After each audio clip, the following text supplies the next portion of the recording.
എന്തുവാണോ എടുത്ത് കഴിക്കാം. അങ്ങനെയല്ല, ഇത് വേറെയാണ്, അങ്ങനെ ഒന്നല്ല. ഇതൊന്ന് കഴിച്ച ഒരെണ്ണത്തിന് 100 രൂപ തരും.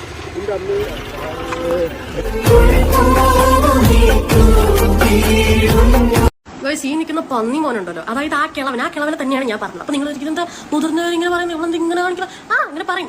എനിക്കറിയാം സംഭവം. പുള്ളിക്കാരൻ മോനെ എന്നിട്ട് കൊച്ചുമോളെ റേപ്പ് ചെയ്യാൻ ശ്രമിച്ചു. അൽ ഫുഡി ട്രിവാൻഡ്രം, ഇദ്ദേഹത്തെ പലരും അറിയുന്നുണ്ടാകും. അത്യാവശ്യം ഫേമസ് ആയ ഒരു ഫുഡ് വ്ളോഗർ ആണ്, കണ്ടന്റ് ക്രിയേറ്റർ ആണ്. നമ്മൾ തന്നെ മുമ്പ് സൂരജുമായി ബന്ധപ്പെട്ട് ചില വീഡിയോകൾ ചെയ്തിട്ടുമുണ്ട്. കുറച്ച് ദിവസം മുമ്പ് സൂരജിന്റെ ഇൻസ്റ്റാഗ്രാം പേജിൽ ഒരു വീഡിയോ വന്നിട്ടുണ്ടായിരുന്നു. റീസെന്റ് വ്യാപകമായി നടന്നുകൊണ്ടിരിക്കുന്ന ഫുഡ് ചാലഞ്ച് വീഡിയോകൾ ഉണ്ടല്ലോ, അതേ മാതൃകയുള്ള ഒരു വീഡിയോ ആയിരുന്നു അത്. അതായത് ഒരു പ്ലേറ്റ് നിറയെ ഫുഡുമായി റോഡിലേക്ക് ഇറങ്ങുന്നു, വഴിയിൽ പോകുന്ന ആളുകളെ പിടിച്ചു നിർത്തി അത് കഴിപ്പിക്കുന്നു. ഒരു ഐറ്റം കഴിച്ചാൽ 100-500 ഒക്കെ തരുമെന്ന് പറയുന്നു. ഇപ്പൊ ട്രെൻഡിംഗ് ആയി ഓടിക്കൊണ്ടിരിക്കുന്ന ഒരു പരിപാടി തന്നെയാണ് സൂരജും ചെയ്തത്. പക്ഷേ ഈ പരിപാടിക്ക് റാൻഡമായി ആളുകളെ സെലക്ട് ചെയ്യുകയല്ല സൂരജ് ചെയ്തത്. പകരം ചില ആളുകളെ സെലക്ട് ചെയ്തുകൊണ്ട് അവരുടെ അടുത്തേക്ക് പോവുകയാണ് ഉണ്ടായത്. ഈ ചില ആളുകൾ എന്ന് പറഞ്ഞാൽ ആരോരുമില്ലാതെ ഒറ്റപ്പെട്ട് കഴിയുന്ന മനുഷ്യർ, പ്രായമായ ആളുകൾ, വയസ്സായിട്ടും കുടുംബത്തിന് വേണ്ടി കഷ്ടപ്പെട്ട് ജോലി ചെയ്യുന്ന അമ്മച്ചിമാർ, ഇങ്ങനെയുള്ള ആളുകളെ സെലക്ട് ചെയ്തുകൊണ്ട് അവരുടെ അടുത്തേക്ക് ഫുഡ് ചലഞ്ചുമായി ചെല്ലും. ഒരു ഫുഡ് ഐറ്റം കഴിച്ചു കഴിഞ്ഞാൽ 100 രൂപ തരാമെന്ന് പറയും. പക്ഷെ ചെറുപ്പക്കാരെ പോലെ വയസ്സന്മാർക്ക് വാരി വലിച്ച് തിന്നാൻ കഴിയില്ലല്ലോ. അവരാകെ 1-2 ഐറ്റംസ് മാത്രമേ കഴിക്കത്തുള്ളൂ. പക്ഷെ എന്തിരുന്നാലും അവസാനം സൂരജ് 500 നോട്ട് അവരുടെ കയ്യിൽ വെച്ച് കൊടുക്കും. അപ്പൊ ഇതുപോലെ സൂരജ് ഏകദേശം 2 ആഴ്ച മുമ്പ് ചെയ്തൊരു വീഡിയോ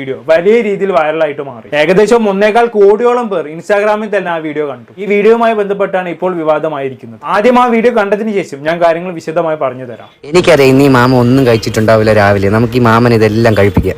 എന്തുവാണോ എടുത്ത് കഴിക്കാം. അങ്ങനെയല്ല, ഇത് വേറെയാണ്, അങ്ങനെ ഒന്നല്ല. ഇതൊന്ന് കഴിച്ച ഒരെണ്ണത്തിന് 100 രൂപ തരും. അതാണ്, ഒരു ലഡു വെച്ചാൽ 100 രൂപ തരും, ഒരു കട്ട്ലേറ്റ് വെച്ചാൽ 100 രൂപ തരും. എത്ര എണ്ണം കഴിക്കാൻ പറ്റും? എടുത്തോ. രാവിലെ കഴിച്ചായിരുന്ന? ഒന്നും കഴിച്ചില്ല. എടുക്കാം.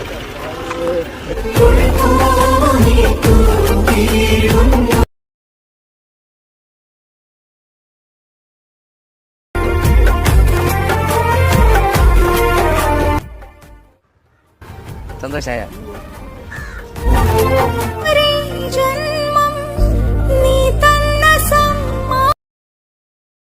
കണ്ടല്ലോ, ഇതാണ് ആ വീഡിയോ. ഈ വീഡിയോയിലുള്ള വൃദ്ധന്റെ പേര് തങ്കച്ചൻ എന്നാണ്. തങ്കച്ചൻ ചേട്ടനൊത്തുമുള്ള ഈ വീഡിയോ വൈറലായതോടെ സൂരജ് ഇടയ്ക്കിടെ ഇയാളെ മൊത്തം വീഡിയോകൾ ചെയ്യാൻ തുടങ്ങി. ഇങ്ങനെ ആരും അറിയാതെ പോകുമായിരുന്നു തങ്കച്ചൻ ചേട്ടന് ഫാൻസായി, ആളായി, ബഹളായി. ഒരുപാട് പേർ സൂരജിനെ പ്രകീർത്തിച്ചുകൊണ്ട് രംഗത്ത് വന്നു. അങ്ങനെ എല്ലാം കൊണ്ടും അടിപൊളിയായി മുന്നോട്ട് പോയിക്കൊണ്ടിരിക്കുകയാണ്. വലിയൊരു ട്വിസ്റ്റ് സംഭവിക്കുന്നത്. ട്വിസ്റ്റ് എന്ന് പറഞ്ഞാൽ ആരും പ്രതീക്ഷിക്കാത്തൊരു മാരക ട്വിസ്റ്റ്. തങ്കച്ചനെതിരെ റേപ്പ് അലിഗേഷനുമായ ഒരു പെൺകുട്ടി രംഗത്ത് വന്നു.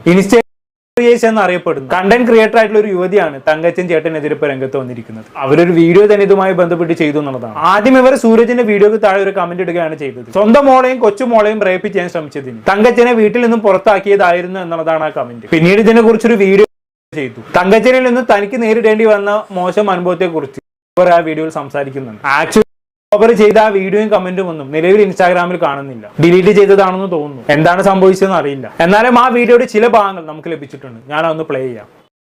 ഈ നിൽക്കുന്ന പന്നി മോനുണ്ടല്ലോ, അതായത് ആ കിളവനെ തന്നെയാണ് ഞാൻ പറഞ്ഞത്. അപ്പൊ നിങ്ങൾ എന്താ മുതിർന്നവർ ഇങ്ങനെ പറയുന്നത്, ഇവിടെ ഇങ്ങനെ കാണിക്കണം, ഇങ്ങനെ പറയും. എനിക്കറിയാം. എന്തായാലും ഞാനിത് പറയാൻ പോകുമ്പോൾ ആൾക്കാർ എന്തൊക്കെ പറയുന്നുള്ളത് എനിക്കറിയാം. പിന്നെ കുറച്ച് കഴിഞ്ഞിട്ട് ഒരു ജംഗ്ഷനുള്ള ഞാനിപ്പോ അവിടെ ഒരു ചെറിയൊരു വീട് പോലത്തെ സംഭവം, വീടൊന്നുമല്ല, എന്നാലും ആ ഒരു സംഭവമാണ് പുള്ളിക്കാരനെ അവിടെ ഇട്ടത്. അത് എന്തുകൊണ്ട് വന്നു? പലരും എനിക്ക് വീട്ടിൽ നിന്ന് ഇറക്കി വിട്ട്. എന്തുകൊണ്ട് വീട്ടിൽ നിന്ന് ഇറക്കി വിട്ട്? എനിക്കറിയാം സംഭവം. പുള്ളിക്കാരൻ മോനെ എന്നിട്ട് കൊച്ചുമോളെ റേപ്പ് ചെയ്യാൻ ശ്രമിച്ചു. വീട്ടിൽ നിന്ന് ഇറക്കി വിട്ട്. ഇതാണ് സംഭവം. നിങ്ങൾ വിചാരിക്കുന്നത് എനിക്ക് എങ്ങനെ അറിയാം? ഞാൻ പറഞ്ഞുതരാം. എല്ലാം നിങ്ങൾ കേട്ടിട്ട് പോയാൽ എങ്ങനെ ഇരിക്കുന്നു? സ്വന്തം കൊച്ചുമോളെ റേപ്പ് ചെയ്യാൻ ശ്രമിച്ചതിന് സ്വന്തം വീട്ടിൽ നിന്നും ഇറക്കി വിട്ടതാണ് ഈ കള്ളക്കളവന്. കൊച്ചുമോളെന്ന് പറയുമ്പോൾ പേരക്കുട്ടി ആവാനാണ് സാധ്യത അല്ലേ? അത് കൈയോടെ പൊക്കിയ മക്കളെല്ലാവരും കൂടി ഇയാളെ വീട്ടിൽ നിന്ന് ഇറക്കി വിട്ടതാവാം. സ്വന്തം അച്ഛനല്ലേ എന്ന് കരുതി നാണക്കേട് കാരണം കേസ് കൊടുത്ത് കാണില്ല. എന്തായാലും ഇങ്ങനെയൊക്കെ ഈ പെൺകുട്ടി പറയുന്നത് ഒരു അലിഗേഷൻ ആണ്. പ്രത്യേകിച്ച് തെളിവോ കാര്യങ്ങളോ ഒന്നുമില്ല. ഇത് സത്യമാണെന്നും അറിയില്ല. ഇയാളുമായി ബന്ധമുള്ള ആരും തന്നെ ഈ സംഭവം സത്യമാണെന്നും പറഞ്ഞ് രംഗത്ത് വന്നിട്ടുമില്ല. പക്ഷെ ഇതിനുശേഷം ഇയാളിൽ നിന്ന് തനിക്ക് അനുഭവിക്കേണ്ടി വന്ന മോശം അനുഭവത്തെ കുറിച്ച് ഈ പെൺകുട്ടി തുറന്ന് പറയുന്നുണ്ട്. അതും കൂടി കേട്ടപ്പോൾ ഇയാൾ തനി ഉടായിപ്പാണെന്ന് ഉറപ്പായി. അതൊന്ന് കേട്ടോക്കാം. എന്റെ അച്ഛന് പണ്ട് ഇങ്ങനെ ഫുഡ് കൊടുക്കുന്ന ഒരു ചെറിയ പരിപാടി ഉണ്ടായിരുന്നു. ആ സമയത്ത് പുള്ളിക്കാരന്റെ കമ്പനി ആയ ഒരാളാണ് ഈ കളവനായിട്ട് കമ്പനി ആയ അച്ഛൻ. എന്തോ ഒരു കഷ്ടകാലം. എന്നിട്ട് പുള്ളിക്കാരനായിട്ട് കമ്പനി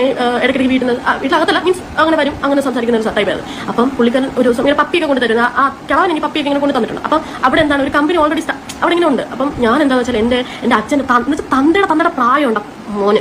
എന്നിട്ട് ഞാൻ പറയുന്നത്, എന്നിട്ട് മൂത്രം ഒഴിക്കുന്ന സ്ഥലത്ത് തൊട്ടോട്ടെ, അങ്ങോട്ടും ഇങ്ങോട്ടും തൊട്ട് കളിക്കാം. അതായത് പ്രൈവറ്റ് പാർട്ടിൽ തൊട്ട് കളിക്കാം.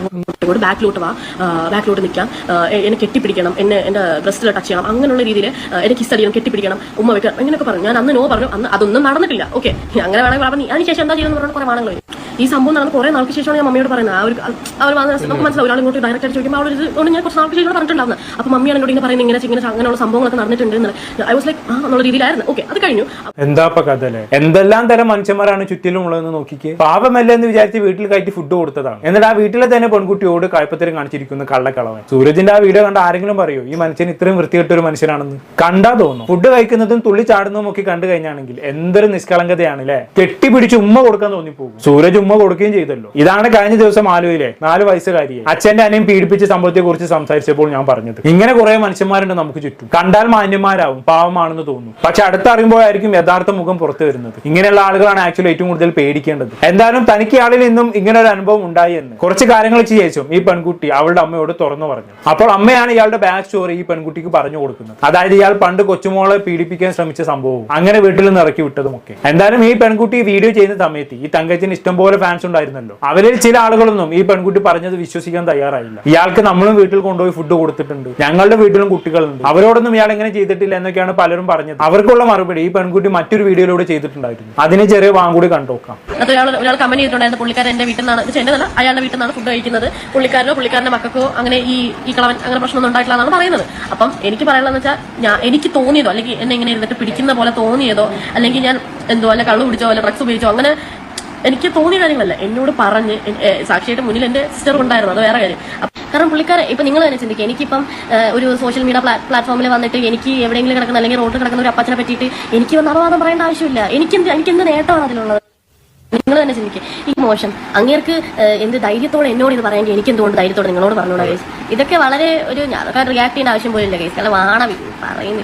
ഓക്കെ, അപ്പൊ അങ്ങനെയൊക്കെയാണ് കാര്യങ്ങൾ. നിങ്ങൾക്ക് ഈ പെൺകുട്ടി പറയുന്നത് വിശ്വസിക്കാം, വിശ്വസിക്കാതിരിക്കാം. പക്ഷെ ഒന്ന് സൂക്ഷിക്കുന്നത് നന്നായിരിക്കും. തങ്കച്ചിന് ഭക്ഷണം വാങ്ങിച്ചു കൊടുക്കണമെന്നുണ്ടെങ്കിൽ നിങ്ങൾക്ക് വാങ്ങിച്ചു കൊടുക്കാം, അതൊക്കെ നിങ്ങളുടെ ഇഷ്ടം. പക്ഷെ വീട്ടിലേക്ക് കൊണ്ടുപോകുമ്പോൾ ഒന്ന് സൂക്ഷിക്കാം. ഇങ്ങനെ ഒരു അലിഗേഷൻ നിലനിൽക്കുന്ന ആളല്ലേ. സോ വെറുതെ എന്തിനാ റിസ്ക് എടുക്കുന്നത്? സ്വന്തം ചോരയെ പോലും വിശ്വസിക്കാൻ പറ്റാത്ത കാലമാണ്. എന്തായാലും തങ്കച്ചൻ ചേട്ടനെതിരെ ഇങ്ങനെ ഒരു അലിഗേഷൻ വന്നതോടെ അതിനൊരു എക്സ്പ്ലനേഷൻ കൊടുക്കാൻ സൂരജ് നിർബന്ധിതനായി. കാരണം ഇയാളും കൂടി കുറെ വീഡിയോസ് ചെയ്തതാണല്ലോ. അങ്ങനെ ആരും അറിയാത്ത മറ്റൊരു വൃദ്ധനെ സഹായിക്കുന്ന വീഡിയോയിൽ ഈ വിവാദത്തെ കുറിച്ചും 1-2 കാര്യങ്ങൾ സൂരജ് പറയുന്നുണ്ട്. അതൊന്ന് കേട്ടോക്കാം. ഞാൻ ഹെൽപ്പ് ചെയ്യുന്ന ആരും എനിക്ക് പേഴ്സണലായിട്ട് അറിയാനുള്ള ആൾക്കാരല്ല. ഇപ്പൊ നമ്മളെ കൺമുന്നിൽ വന്ന് പെടുമ്പോഴാണ് നമ്മൾ അവരെ എന്തെങ്കിലും ഹെൽപ്പായിട്ട് ചെയ്യുന്നത്. ഞാൻ മാത്രമല്ല, പല ഇൻഫ്ലുവൻസർമാരും അങ്ങനെ തന്നെയാണ് ചെയ്യുന്നത്. ഇവരാരാണെന്നോ ഇവരെ ബാക്ക്ഗ്രൗണ്ട് എന്താണെന്നോ ഇവരെന്ത് ചെയ്തിരുന്നെന്നോ ഇവരെവിടെ നിന്ന് വന്നവരാണെന്നോ ഒന്നും ഞാൻ നോക്കാറില്ല. ഞാനെന്നല്ല ആരും നോക്കാറില്ല. ഇപ്പൊ നമ്മൾ എന്തെങ്കിലും ചെറിയൊരു ഹെൽപ്പ് ചെയ്ത് പോകുമ്പോൾ നമ്മൾ ഇതൊന്നും അന്വേഷിക്കാറില്ലല്ലോ. ചിലപ്പോൾ നമ്മളിങ്ങനെ ചെയ്യുമ്പോഴായിരിക്കും ഇവരുടെ പല കാര്യങ്ങൾ അറിയണത്. ഇല്ലെന്നുണ്ടെങ്കിൽ എന്തെങ്കിലുമൊക്കെ നല്ലതാണെങ്കിലും ചീത്തയാണെങ്കിലും ഒക്കെ അറിയുന്നത്. പിന്നെ ഇപ്പൊ ഇതൊക്കെ കാണിച്ചുകൊണ്ട് എന്തിനു വീഡിയോ ചെയ്യണമെന്ന് ചോദിക്കുന്നവർക്ക് കുറച്ച് കുട്ടികൾക്ക് ഇതുപോലെ പഠിക്കാൻ ആവശ്യമുള്ള കുറച്ച് സാധനങ്ങളെല്ലാം വാങ്ങിച്ചു കൊടുക്കുന്ന ഒരു വീഡിയോ ഇട്ടിട്ടുണ്ടായിരുന്നു. അപ്പൊ ആ വീഡിയോയിൽ ഞാൻ പറഞ്ഞിട്ടുണ്ടായിരുന്നു, നിങ്ങളുടെ വീട്ടിലുള്ള കുട്ടികൾക്ക് മേടിക്കുമ്പോൾ തൊട്ടടുത്തുള്ള ഇതുപോലെ പാവപ്പെട്ട വീട്ടിലെ കുട്ടികളുണ്ടെങ്കിൽ അവർക്കും കൂടെ എന്തെങ്കിലുമൊക്കെ വാങ്ങിച്ചു കൊടുക്കുന്നത് അത് വലിയ സഹായമാകുമെന്ന്. ആ വീഡിയോ കണ്ടതിന് ശേഷം കേരളത്തിലകത്തുള്ള പല സ്ഥലങ്ങളിൽ നിന്ന് എനിക്ക് ഒരുപാട് മെസ്സേജ് വന്നിട്ടുണ്ടായിരുന്നു. ചേട്ടന്റെ വീഡിയോ കണ്ട് ഒരുപാട് സന്തോഷം, അതുപോലെ പറ്റുന്ന രീതിയിൽ നമ്മളും പലർക്കും വാങ്ങിച്ചു കൊടുത്തിട്ടുണ്ടെന്ന്. അപ്പൊ നമ്മൾ ചെയ്യുന്ന ചെറിയ സഹായം പല ആൾക്കാർക്ക് അതൊരു ഇൻസ്പിറേഷൻ ആവുന്നുണ്ട്. അപ്പൊ പെട്ടെന്ന് കാണുന്നവരെ നമ്മൾ എന്തെങ്കിലും ഹെൽപ്പ് ചെയ്യുന്ന നമുക്ക് അവരുടെ പണ്ടത്തെ കാര്യങ്ങളൊന്നും നമുക്ക് അറിയാൻ പറ്റില്ല. നമ്മൾ അതൊന്നും അന്വേഷിക്കാറുമില്ല. അപ്പൊ എല്ലാവരും പറ്റുന്ന പോലെ അങ്ങോട്ടും ഇങ്ങോട്ടും സഹായിക്കുക. ഓക്കെ, ഇവിടെ സൂരജ് പറഞ്ഞ ഒരു പോയിന്റ് കൃത്യമാണ്. അതായത് ഇതുപോലെ റോഡരികിൽ കിടക്കുന്നു ആരുമില്ലാത്ത ആളുകളെയൊക്കെ നമ്മളും സഹായിക്കാറുണ്ട് അല്ലെ. ചെറിയ എന്തെങ്കിലും സഹായമായിരിക്കും ചെയ്യുന്നത്. ആ സമയത്ത് അവരുടെ പാസ്റ്റ് ഒന്നും നോക്കാൻ ആരും മെനക്കെടാറില്ല. ചെറിയ സഹായമല്ലേ, നമ്മൾ അത് ചെയ്തിട്ട് നമ്മുടെ വഴിക്കങ്ങ് പോകും, അത്രേ ഉള്ളൂ. അതുകൊണ്ട് തന്നെ ഇവിടെ സൂരജിനെ കുറ്റപ്പെടുത്തിയിട്ടും കാര്യമില്ല. പക്ഷെ ഇനി അങ്ങോട്ട് ഇയാൾ ഉൾപ്പെടുത്തിക്കൊണ്ടുള്ള വീഡിയോകൾ ചെയ്യാതിരിക്കാൻ സൂരജ് ശ്രദ്ധിക്കണം. ഇങ്ങനെ ഒരു അലിഗേഷൻ വന്ന ആള് എന്തൊക്കെയാണെങ്കിലും ഒരുവിധ സഹതാപവും അർഹിക്കുന്നില്ല. ഇനി ഇയാൾ തെറ്റൊന്നും ചെയ്തിട്ടില്ല എങ്കിൽ സൂരജിന് തന്നെ അത് അന്വേഷിച്ചിട്ട് പുറം ലോകത്തെ അറിയിക്കാവുന്നതേ ഉള്ളൂ. സത്യത്തിൽ ഇതിനെ നിജസ്ഥിതി അന്വേഷിച്ച് ലോകത്തെ അറിയിക്കേണ്ട ഉത്തരവാദിത്വം സൂരജിനുണ്ട് എന്നാണ് എനിക്ക് തോന്നുന്നത്. കാരണം ഇയാളുടെ വീഡിയോയിലൂടെ ആണല്ലോ തങ്കച്ചിനെ ലോകം അറിഞ്ഞതും സ്നേഹിച്ചതും ഒക്കെ. ഇയാൾ ഇങ്ങനെ ഒരു വൃത്തികെട്ടവനാണെങ്കിൽ ആ സ്നേഹം ഒന്നും ഇയാൾ അർഹിക്കുന്നില്ല. മറ്റേ പെൺകുട്ടി ചെയ്ത വീഡിയോ ആകെ കുറച്ച് പേരെ കണ്ടിട്ടുള്ളൂ. അതുകൊണ്ട് തന്നെ സ്വന്തം കൊച്ചുമക്കളെ പീഡിപ്പിക്കാൻ ശ്രമിക്കുകയും ആഹാരം തന്ന വീട്ടിലെ പെൺകുട്ടിയോട് മോശമായി പെരുമാറുകയും ചെയ്ത ഇയാളെ എക്സ്പോസ് ചെയ്യേണ്ട ഉത്തരവാദിത്വം സൂരജിനുണ്ട് എന്നാണ് എനിക്ക് തോന്നുന്നത്. റോഡ് സൈഡിൽ കിടക്കുന്ന ഒരാളെ കുറിച്ച് എല്ലാം അന്വേഷിച്ച് അറിഞ്ഞതിന് ശേഷം സഹായം ചെയ്യാൻ എന്തായാലും സാധിക്കില്ല, ശരി തന്നെ. പക്ഷേ സഹായം ചെയ്തതിന് ശേഷം അയാളുടെ കൂടെ കുറെ വീഡിയോകൾ ചെയ്തതിന് ശേഷം അയാൾ ഉടായിപ്പാണെന്ന് അറിഞ്ഞാൽ അത് അന്വേഷിക്കണമല്ലോ, അത്രയേ ഉള്ളൂ. കൂടുതലൊന്നും ഞാൻ പറയുന്നില്ല. എന്താണെന്ന് കേട്ട് നിങ്ങൾക്ക് തോന്നുന്നത് താഴെ കമന്റ് ബോക്സിൽ രേഖപ്പെടുത്തുമല്ലോ. പുറത്തൊരു ടോപ്പിക്കുമായി വീണ്ടും കാണാം.